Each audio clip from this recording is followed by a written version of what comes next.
حامدا ومصليا أما بعد فأعوذ بالله من الشيطان الرجيم بسم الله الرحمن الرحيم سباب المسلم فسوق رواه البخاري جناب سیدی وقار محترم صاحبان دور دراز سے آئے ہوئے مہمانان کرام اور میرے عزیز طالبین و طالبات ساتھیوں، آج کے اس سالانہ انجمن میں جس موضوع کی اتحاد نفسائی کرنا چاہتی ہوں وہ ہے گاڑی ایک خطرناک گناہ ہے۔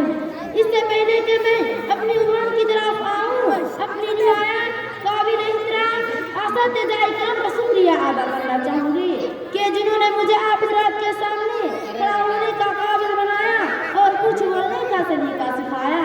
جناب سیدی وقار، آج کے اس دور میں گالی گلوچ کا بازار گرم ہے، چھوٹے بڑے کو اور بڑے چھوٹے کو گالیاں دے رہا ہے اور بے گاٹی کی انتہا ہے کہ گالی دیتے وقت ماں بہن کو زیادہ نشانہ بنایا جاتا ہے اور گالی سننے والے بھی مسکراتے ہوئے کسی گالیاں قبول کر لیتے ہیں کہ چلو میرے دوست ہی نے تو گالی دی ہے، گویا لوگوں کو گالی دینے اور سننے کی عادت ہو چکی ہے اور ایسا گناہ ختم ہو چکا ہے۔ حالانکہ کسی بھی حالات میں کسی کو گالی دینا خطرناک گناہ ہے۔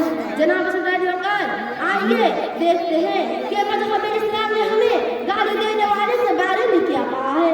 چنانچہ اللہ کے نبی صلی اللہ علیہ وسلم فرماتے ہیں سباب المسلم فسوق، مسلمان کا گالی دینا اس کی یعنی گناہ ہے۔ اس حدیث کا مطلب یہ ہے کہ مسلمان کا گالی دینا یا مسلمان کو گالی دینا یہ دونوں فسق میں شامل ہے اور فاسق کے بارے میں قرآن کا فیصلہ ہے فَإِنَّ اللَّهَ لَا يَرْضَىٰ عَنِ الْقَوْمِ الْفَاسِقِينَ، بس فاسق لوگوں کے علاوہ کوئی حالات نہ کیا جائے گا۔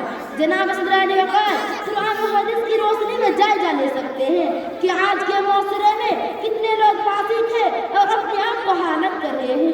لیجئے ایک اور حدیث سنیے اور غور کیجئے۔ اللہ کے نبی صلی اللہ علیہ وسلم نے فرماتے ہیں سباب المسلم فسوق، مسلمان کا گالی دینا اس کے یعنی گناہ ہے۔ اس حدیث کا مطلب یہ ہے کہ مسلمان کا گالی دینا یا مسلمان کو گالی دینا شامل ہے اور فاسق کے بارے میں قرآن کا فیصلہ إِنَّ اللَّهَ لَا يَرْضَىٰ عَنِ الْقَوْمِ الْفَاسِقِينَ۔ جناب سیدی وقار، آئیے کیا سنیے اور عبرت حاصل کیجئے کہ ایک شخص حضرت ابوبکر صدیق رضی اللہ عنہ کو گالی دے رہا تھا۔ نبی صلی اللہ علیہ وسلم بیٹھے ہوئے تھے، آپ صلی اللہ علیہ وسلم تعجب کرتے رہے اور مسکراتے رہے۔ جب اس نے زیادہ ہی قابلہ کہا تو حضرت ابوبکر صدیق رضی اللہ عنہ نے اس کی کسی بات کا جواب دے دیا۔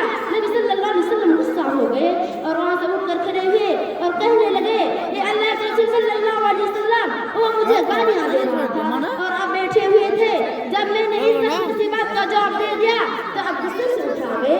تو رسول اللہ صلی اللہ علیہ وسلم فرمایا کہ بات یہ ہے کہ تمہارے ساتھ ایک فرشتے تھا جو تمہاری طرف سے جواب دے رہا تھا، جب تم نے اس کی کسی بات کا جواب دے دیا تو شیطان آ گیا اور جہاں شیطان آ جائے وہ میں نہیں بیٹھ سکتا۔ مسرد احمد۔ جناب سیدی وقار، اس واقعے سے معلوم ہوا کہ اگر کسی سے گفتگو ہو جائے اور گالی گلوچ پر اتر آئے تو ایسی صورت میں گالی کو جب گالی میں دینا نہیں چاہیے بلکہ خاموشی اختیار کر لینی چاہیے، کیونکہ معاشرے میں دیکھا جاتا ہے کہ اکثر اختلاف اور لڑائی جھگڑے کا آغاز گالی ہی سے ہوتا ہے۔ چنانچہ ایک عربی شعر کو اردو نثر میں یوں کہا گیا ہے گولی کا زخم مر جاتا ہے مگر گالی کا زخم کبھی نہیں بڑھتا، گولی کا زخم مر جاتا ہے مگر گالی کا زخم کبھی نہیں بڑھتا۔ اور کسی اردو شاعر نے بھی خود کہا ہے سنان کا تیر کا تلوار کا تو زخم بھرا، سنان کا تیر کا تلوار کا تو زخم بھرا، ظلم کا ظلم مگر رہا گیا ہرا کا ہرا۔ جناب سیدی وقار، مذہب اسلام نے ہمیں گالی دینے سختی سے روک دیا ہے، یہاں تک کہ جانی چور وغیرہ وغیرہ کو بھی گالی دینے اور انہیں لعن طعن کرنے کو ناجائز قرار دے۔ اسی طرح مذہب اسلام نے غیر مسلم، کافر، یہودی، عیسائی حتیٰ کہ شیطان کو بھی گالی دینے سے منع فرما دیا ہے۔